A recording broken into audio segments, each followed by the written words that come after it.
So an advanced mechanics trick is we just tape this vapor barrier to the steering wheel to keep it out of the way so we didn't have to take it off completely. You will need to have to connect your battery back again in order to get the window up a little bit so as you can get at the bolts there on the bottom. So we just kind of slid that on there. We're now going to take it off and we're going to re-disconnect the battery just to be on the safe side. And now we can go ahead and work on the window and start getting the window loose. All right, so now that we've got the door panel peeled back, try and keep from getting any of the tar sealant here from getting too much dust or dirt on it so that it will stick again when you put it back together again. Notice our super duper mechanic peeled back here so we didn't have to take it completely out, because we don't really need to take it completely out.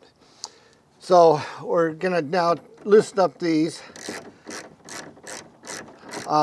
These are the clamps. They clamp onto the window, and you've got one on each side.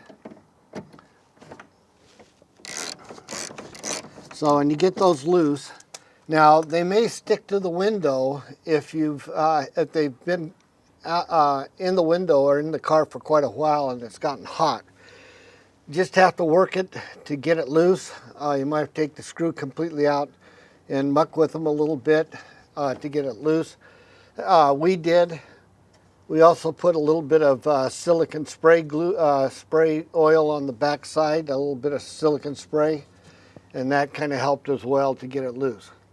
So now that we have these loose, we're going to now take the window completely out. Now the reason we have to take the window completely out is we've got some bolts up in here that need to come out in order to get our regulator out of there. And that clearly means that we've got the window in the way.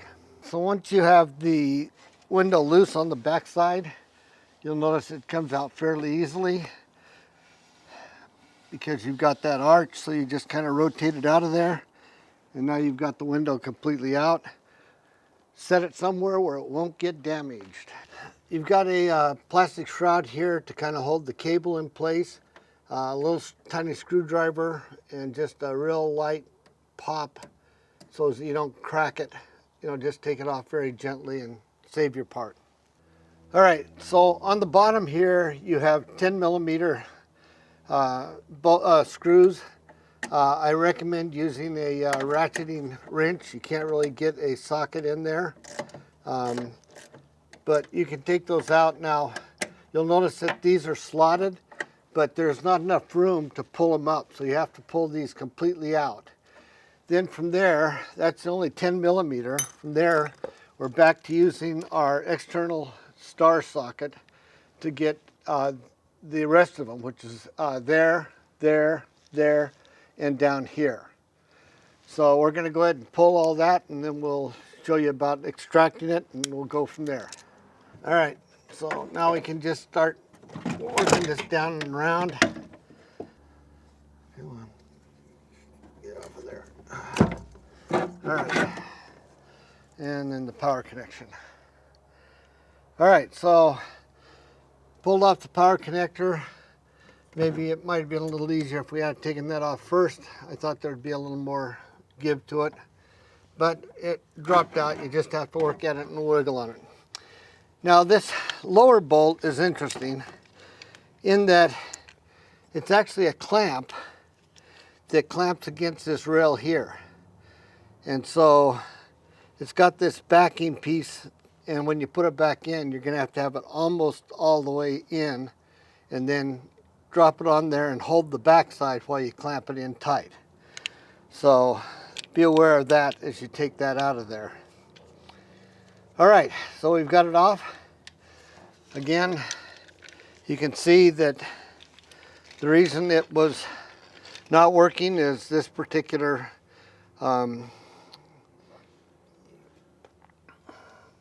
pulley, this pink pulley here, cracked. The other ones look like they're intact. Often you'll have more than one that'll be cracked and knocked apart. So that's why we've got to replace it. So now we're ready to put the new one in. Now, we bought a complete unit. Sometimes if the cabling is still good, but the motor is not, you can just buy the motor and replace that. But usually if you need to replace the motor, it's best to go ahead and replace the whole unit. Also notice that this particular unit comes with the window clamps on it, and so we have the new rubber, so that'll be a lot nicer rather than trying to preserve the old rubber and use it again. So if you can, try and make sure you get new clamps and new rubber when you buy these. All right, so we're gonna kind of slide this back in.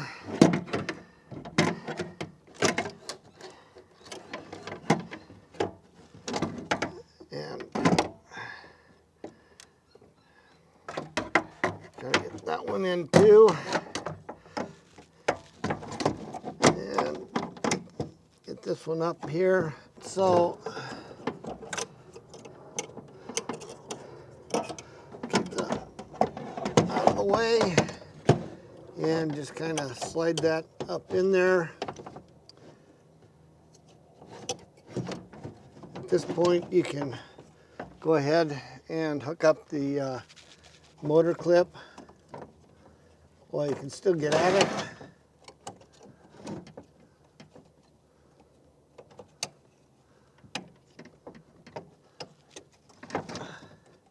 Make sure it clicks in place.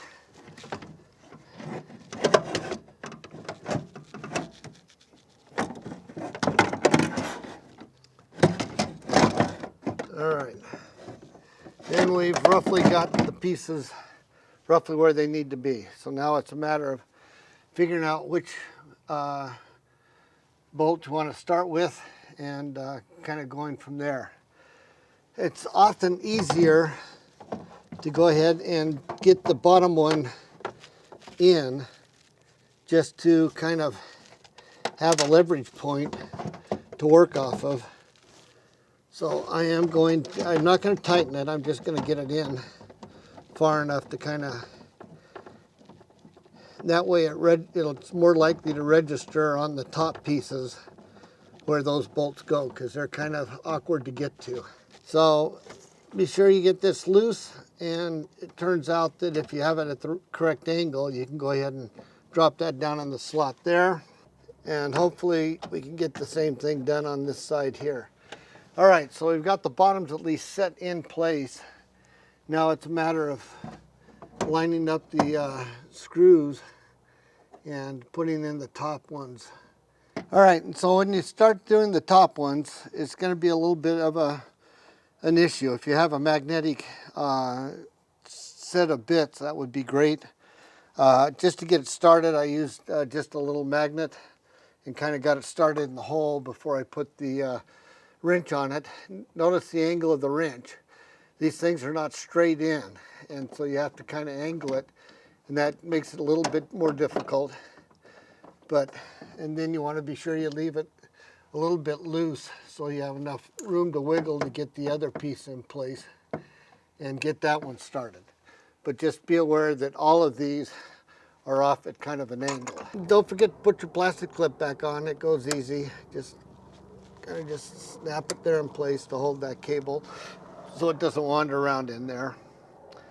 Then you want to be sure you loosen up these bolts and make sure the rubber for holding the window is open enough to where you can slide the window into place on these.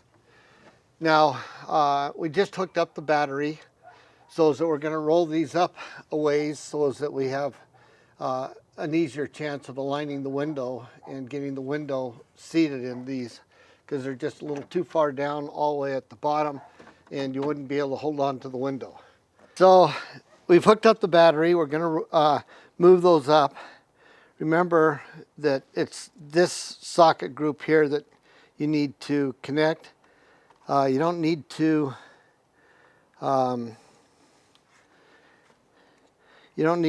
have it all the way jammed together, just enough so that it will make contact. And then we're just going to bring those up a little bit so that we have a little more room to work on them, we can set that window in a little easier. All right, so we're going to drop the window back in.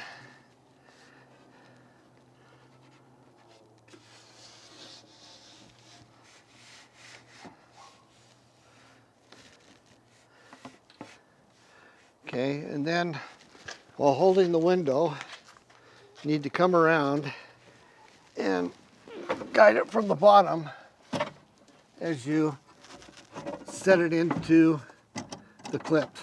So we got it under that clip, and we now have it on that clip. So now we have it on the clip, we can, okay, so you'll need to wiggle the window a little bit to make sure you get it lined up in the grooves properly so as it'll drop in. Make sure it bottoms out on both of the clamps so that you have full clamping on it. And from there, it's just a matter of tightening up the clamps. You tighten that up on the window. Be aware that there's a couple of alignment pins on the bottoms of these to make them line up properly. So you want to make sure you get those alignment pins into their spots on the bottom. Otherwise you won't get a good clamp. Now that we have the window in there, we're going to hook up the switch again. And I've snugged the window on there, but not very hard, just pretty lightly, so that we can make sure the alignment's right. So you want to just sneak it up, make sure it goes up all the way. Okay.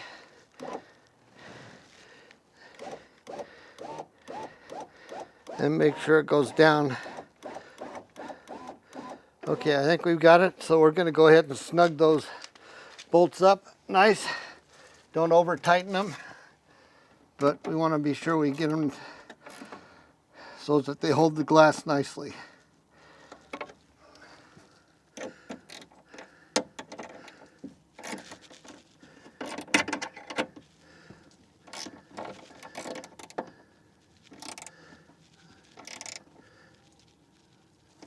All right, so we should have, let's see.